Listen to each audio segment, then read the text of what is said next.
हमने कई बार कहा कि पुष्पावती तट के अंतर्गत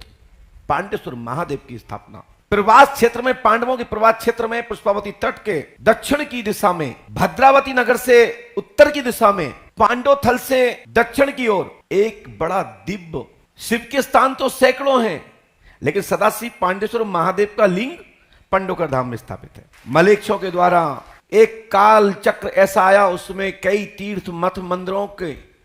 खंडित होने के जिक्र मिलते हैं। मैं इसलिए बता रहा हूं कि इतिहास को पढ़ते रहना चाहिए। इतिहास पढ़ने वाले लोग, इतिहास के विद्यार्थी लोग इतिहास को सजोते जरूर हैं।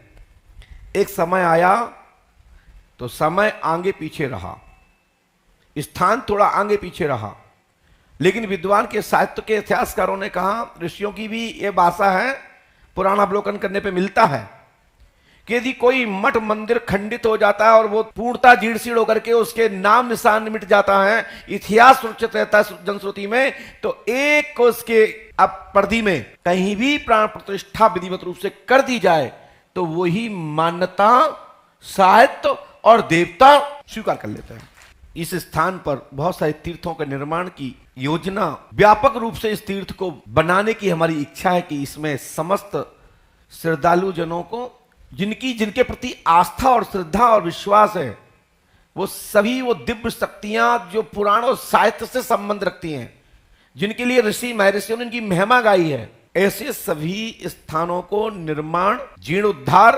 पंडोकर धाम में 251 मठ मंदिरों में स्थापित करने का संकल्प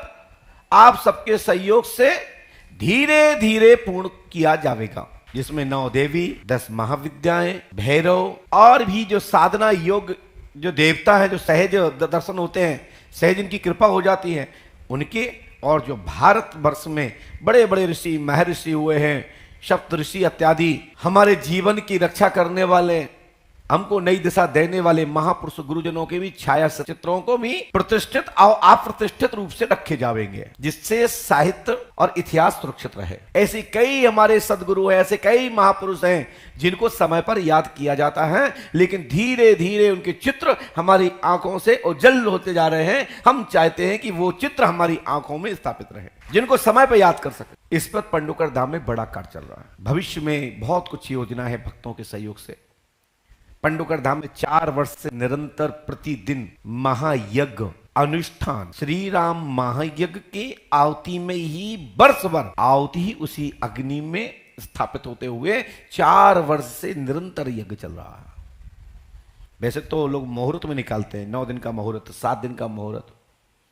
लेकिन भारत का एक ऐसा स्थान मात्र पंडोकर धाम ही इकलौता है अभी तक, या तो राजा मरुत का महायज्ञ या पंडोकर धाम का महायज्ञ, जो वर्ष भर निरंतर 365 दिन यज्ञ चलता है और वर्तमान में 4 वर्ष होने जा रही है। कोरोना काल से यह प्रारंभ हुआ और 4 वर्ष अभी तक लगातार यज्ञ क्रम में चल रहा है। और जब तक भगवत कृपा, ईश्वर कृपा, पंडोकर सरकार का आशीर्वाद, तब तक यह महायज्ञ राष्ट्र और जनहित में चलता रहेगा। धर्मार्थ रक्षार्थ, संकट निवारण और साथ ही अन्नपूर्णा महाप्रसाद भी निरंतर भक्तों के सहयोग से सुबह और शाम पंक्ति यहां आप सबके माध्यम से चलाई जाती है, जिसमें दाल भात यानी चावल प्रसाद आपको सुबह के टाइम में प्राप्त होता है और शाम के टाइम में आपको बढ़िया महाप्रसाद के साथ साथ रोटी सब्जी यानी चपाती और साथ में कभी कभी पूरी सब्जी और बूंदी प्रसाद भी चलाया जाता है, जैसा भक्तों का सहयोग मिलता है। यह पंडोकर धाम का जीता जागता प्रमाण है। जब से मां अन्नपूर्णा प्रसाद चलाया गया, ऐसा नहीं कि कुछ लोगों को बांट दिया, फोटो खिंचवा ली, नो, क्योंकि आप फोटो खिंचवाने का काम ही नहीं, किसी से हमें कोई भीख नहीं मांगनी है। पंडोकर धाम में जो व्यवस्था है ना, ये भक्तों के द्वारा निर्मित है, स्वतः ही चल रही है। ये हमारा ट्रस्ट यहां पर काम कर रहा है, कोई चंदा नहीं लगता। जो भक्त मिलना के नाम पे देते हैं, मिलवाने के नाम पे जो भी दक्षिणा आप दान पात्र में डालते हैं, भगवान के नाम को जो भी डालते हैं, वही आपका प्रक्षेत्र में लगाया जा रहा है। इसकी कोई चंदा नहीं किया जाता, किसी प्रकार कोई मांगना नहीं किया जाता। जो भक्त श्रद्धा से वहां काउंटर है ट्रस्ट का, उस पर देते हैं तो वहां पर जमा हो जाता है, आपको रसीद प्राप्त हो जाती है। या जो दान पात्र में डालते हैं या जो भी टोकन के साथ में आप अपना दान दिखाते हैं पुष्पम पत्रम, वो हमारे पंडों के दान परिसर में लगाया जाता है।